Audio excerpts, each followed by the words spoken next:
Greetings and welcome to another impressions video here at Words About Games, and today we're going to be looking at Sunless Skies. Sunless Skies is the new adventure RPG and spacefaring sequel to the delightfully macabre Sunless Sea.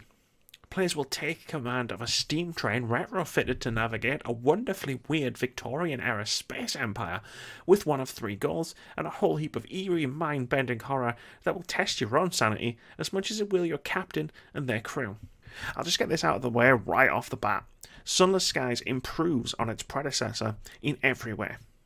That's no small feat, as Sunless Sea is an excellent game in its own right.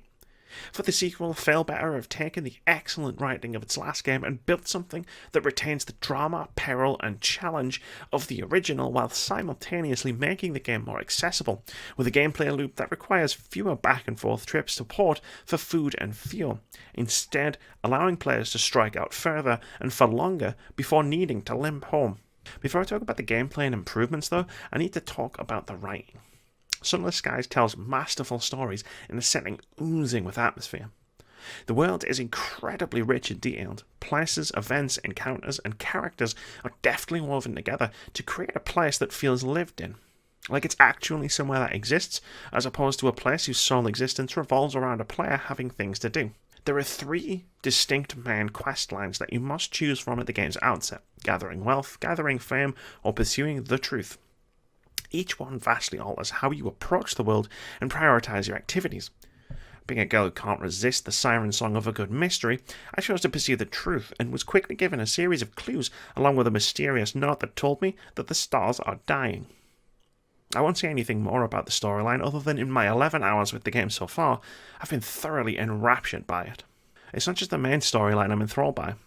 The writing across the entire game is exceptional. Exploring the skies, meeting new people, and finding new ports always yields a ton of incredibly interesting encounters. Every port you visit has a multitude of things going on. You could land just to drop off a passenger and end up spending a significant amount of time exploring all of the stories, leaving with numerous new potential adventures to be had, all brilliantly well written and easy to get lost in.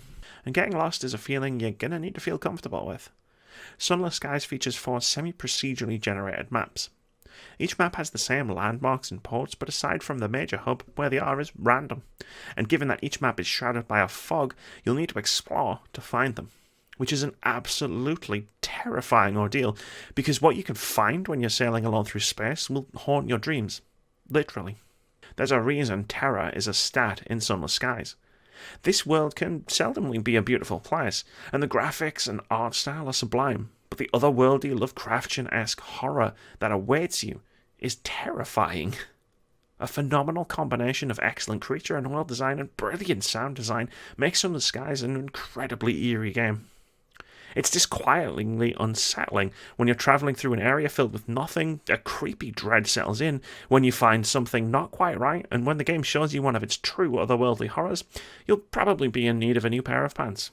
And probably a new captain. Sunless Skies features the returning roguelike mechanics of death being a passing the torch moment.